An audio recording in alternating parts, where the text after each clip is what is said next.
ایک شخص کہتا ہے میرا باپ بڑا گنہگار تھا، میں نے غسل و کفن دے کے اسے دفن کیا، رات کو خواب میں اپنے باپ کو دیکھا، تعجب تب ہوا جب میں نے اپنے باپ کو جنت میں دیکھا۔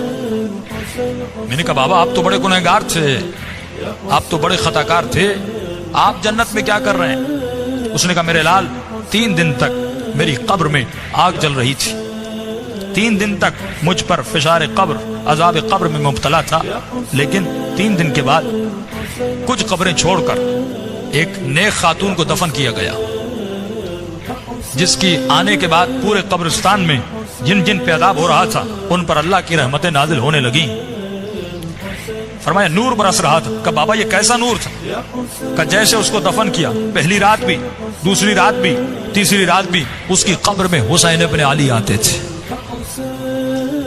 فرمایا جب اس خاتون نے میرے عذاب کو دیکھا، فرمایا اس کے دل میں رحم پیدا ہوا، اور جب امام حسین اس کی قبر میں آئے تو اس نے کہا مولا مجھ پر تو رحمتیں ہیں لیکن یہ بھی آپ کا چاہنے والا ہے، اس کی قبر میں عذاب ہو رہا ہے، میں چاہتی ہوں میری خاطر آپ اس کی شفاعت کر دیں۔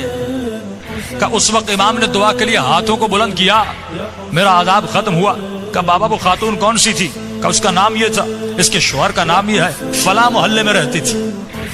یہ نیند سے اٹھا، اس محلے میں گیا، اس شخص کا نام پوچھا کہ فلاں خاتون آپ کی زوجہ تھی؟ کہاں؟ کہ اس کا کون سا ایسا عمل تھا؟ کیا وہ بہت زیادہ نمازی تھی؟ کہ نہیں، صرف واجبات پہ عمل کرتی تھی۔ کہ بہت زیادہ قرآن پڑھتی تھی؟ کہ نہیں، مختصر قرآن پڑھتی تھی۔ کہ کوئی ان کا خاص بہت زیادہ ذکر تھا؟ کہ نہیں، ایک عام سی زندگی گزارتی تھی لیکن اخلاق کی اچھی تھی۔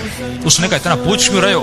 اس نے سارا واقعہ بتایا کہ آپ کی زوجہ کی خاطر میرے باپ کی شفاعت ہو گئی، کوئی تو ایسا عمل ہوگا جس کی وجہ سے امام حسین اس کی قبر میں گئے۔ تو فرمایا ایک عمل تھا جو کثرت سے کیا کرتی تھی۔ کہ وہ کون سا عمل تھا؟ فرمایا روزانہ زیارت عاشورہ پڑھا کرتی تھی۔